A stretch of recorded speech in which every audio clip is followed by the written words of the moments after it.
হাইকোর্টে ধাক্কা রাজ্যে। সংগ্রামী যৌথ মঞ্চকে নবান্নের সামনে শর্ত সাপেক্ষে ধর্নার অনুমতি হাইকোর্টে। বিচারপতি রাজাশেখর মান্থা জানান, 72 ঘন্টার বেশি ধর্নার কর্মসূচি করা যাবে না। একসঙ্গে 300 জনের বেশি একসময় উপস্থিত থাকতে পারবেন না সেখানে। এ নিয়েই রাজ্যের আইনজীবী আপত্তি তুলে জানান, নবান্ন রাজ্যের প্রধান প্রশাসনিক কার্যালয়। বিচারপতি জানান, রেড রোডে বা যেখানে 144 ধারা জারি সেখানে রাজনৈতিক কর্মসূচির অনুমতি দেওয়া হলে এখানে নয় কেন? এরপরেই 22 থেকে 24 ডিসেম্বর পর্যন্ত ধর্ণা অবস্থানের অনুমতি দেন বিচারপতি। ডিএর দাবিতে নবান্ন বাসস্ট্যান্ডের সামনে ধর্ণা কর্মসূচি করতে চায় সংগ্রামী যৌথ মঞ্চ।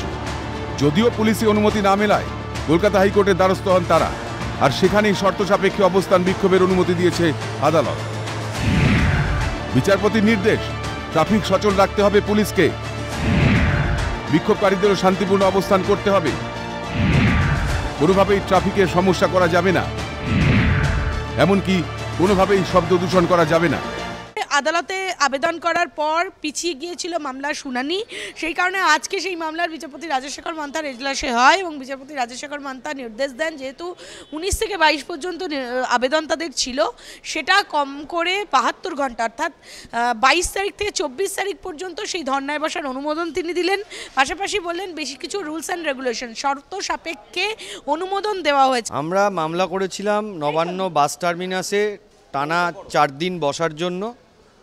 তা মামলা শুনানির পরে জজ সাহেব 3 দিন আমাদের বসার পারমিশন দিয়েছেন নবান্ন বাস টার্মিনাসে, 72 ঘন্টা টানা। কালকে সকাল 9টা বা 10টা থেকে শুরু হবে, রোববার 9টা 10টা পর্যন্ত এই ধর্না চলবে। মূলত পশ্চিমবঙ্গ সরকারের যারা কর্মচারী রয়েছেন, যারা ডিএ পাচ্ছেন না, এবং এদের যারা চাকরি দুর্নীতিতে যে দুর্নীতি হয়েছে, এই দুটো ইস্যুকে কেন্দ্র করে প্রতিবাদ হবে।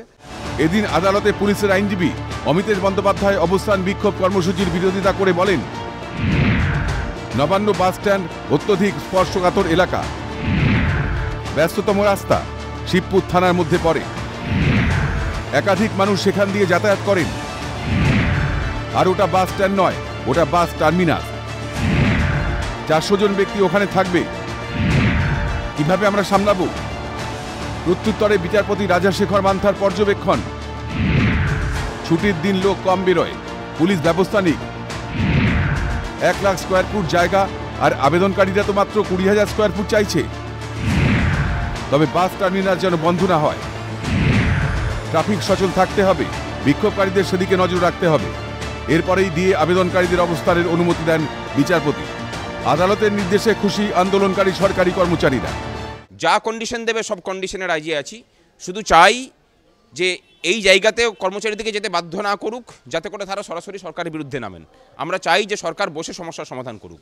যেহেতু 25 তারিখে ছুটি পড়ে যাচ্ছে, সেই জন্য 22 থেকে 24 তারিখ পর্যন্ত দিয়েছেন, আমরাও তাতে রাজি আছি, কোনো অসুবিধা নেই। আমরা আমাদের কথাগুলোকে পৌঁছে দিতে চাই।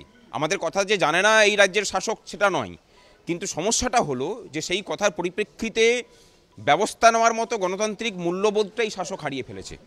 এর আগেও সরকারের হুঁশ ফেরাতে একাধিক পদক্ষেপ নিয়েছে সংগ্রামী যৌথ মঞ্চ। এবার আদালতের নির্দেশে রাজ্যের প্রশাসনিক কার্যালয়ের সামনে আন্দোলনের পথে রাজ্যের সরকারি কর্মচারীরা। কি হয় আন্দোলনের ভবিষ্যৎ, উত্তর মিলবে সময়।